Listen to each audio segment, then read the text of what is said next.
morning. It is Friday, October 2nd, 2020. You can now relax and be informed. Here is your daily bite of news. Hope Hicks, one of President Trump's most senior advisors, tested positive for COVID-19. On Thursday, it was announced President Trump and the First Lady would quarantine until their tests came back with results. And on Friday morning at 1 a.m., Trump tweeted that he and the First Lady did indeed test positive, so they will be quarantining at the White House. The judge of Julian Assange's trial in Britain said he will likely spend another 3 months there in a cell before he finds out if he will be sent to America on espionage charges. After a 4-week court hearing, District Judge VANESSA said she would deliver her decision on January 4th. In the coming weeks, till then, Assange's defense will submit closing arguments, and the U.S. government lawyer shall also respond via Skype calls. Colorado Governor Jared Polis released a plan Wednesday to cut greenhouse gas emissions and meet environmental targets in Colorado. The Greenhouse Gas Pollution Reduction Roadmap details steps needed to take to reduce greenhouse gas emissions by 25% in the next 5 years. A major goal is to have the state close to 100% electric car driven in 30 years. A finalized version of the roadmap will be released by the end of the year. Governor Jared Polis of Colorado also signed an executive order on Thursday pardoning 2,732 Coloradoans convicted of possessing 1 ounce or less of marijuana. The governor is only able to grant pardons to people convicted through 2012, and individuals convicted on municipal or federal crimes are not eligible. On Wednesday, Governor Tate Reeves lifted Mississippi's statewide mask mandate, making it the first state to do so since its beginning the ban on August 4th, due to the declining number of state cases of COVID-19.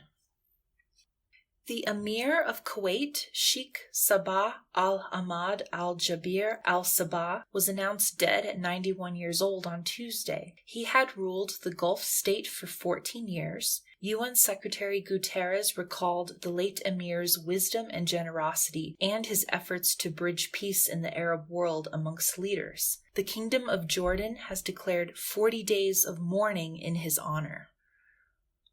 On Thursday, House Democrats passed their $2.2 trillion stimulus plan. The bill was $1.2 trillion less than their original proposed stimulus in May in an effort to compromise with Republicans. However, opposing views are still calling the stimulus too fat and expensive. Mr. Mnuchin on Wednesday said that his talks with Pelosi were productive, but that the package in its current form was unacceptable. On Thursday, the Labor Department reported 784,000 new Americans filed for unemployment benefits, and the United Airlines and American Airlines furloughed 30,000 workers.